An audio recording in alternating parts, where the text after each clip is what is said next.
Story எப்படின்னா ட்ரூவாக இருந்தேன். ஆனால் ஏன்னு ஒரு ரீசன் கூட இல்லாமல் பிரேக்கப் பண்ணிட்டு போயிட்டாங்க. ரீசனே இல்லாமல் பிரேக்கப் பண்ணியிருக்காங்க. அதுவும் என் ஃப்ரெண்டு பையன், ஒரு பையன் எங்கள் கூட தான் இருந்தான். அவனையே லவ் பண்ணிட்டு போயிட்டான், என் கூட இருந்த பையனை.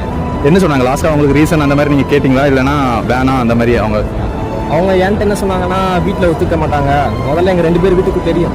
எல்லாமே ஒரே டைலாக், வீட்டில் ஒத்துக்க மாட்டாங்க. அதே வீட்டில் ஒத்துக்க மாட்டாங்கன்னு சொல்லிட்டு இப்போ என் முன்னாடியே அவங்க 2 பேரை லவ் பண்ணிட்டு என் முன்னாடியே வந்து பேசுகிறான். அப்போ அவங்கள மட்டும் ஒத்துப்பாங்க அப்படின்னு நீங்கள் கேட்டிங்களா? அது உங்களுக்கு லேட்டாகி தான் தெரிஞ்சு அவங்க லவ் பண்ணுறேன். ஆமாம், நான் அவள் பர்த்டே, நான் பிரேக்கப் ஆயிடுச்சு. இருந்தாலும் ஒரு பர்த்டே அன்னைக்கு வெயிட் பண்ணி நைட்டு விஷ் பண்ணேன். அப்போ நைட்டு அவளே சொன்னான், நான் அந்த மாதிரி கமிட் ஆகிட்டேன் அப்படின்னு சொன்னான். ஸ்டோரி எப்படின்னா ட்ரூவாக இருந்தேன்.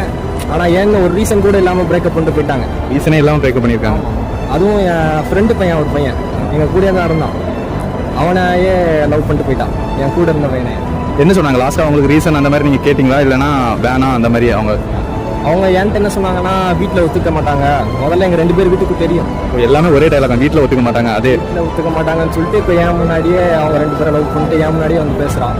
அப்போ அவங்கள மட்டும் ஒத்துப்பாங்க அப்படின்னு நீங்கள் கேட்டிங்களா? அது உங்களுக்கு லேட்டாகி தான் தெரிஞ்சு அவங்க லவ் பண்ணுறேன். ஆமாம், நான் அவள் பர்த்டே, நான் பிரேக்கப் ஆயிடுச்சு. இருந்தாலும் ஒரு பர்த்டே அன்னைக்கு வெயிட் பண்ணி நைட்டு விஷ் பண்ணேன்.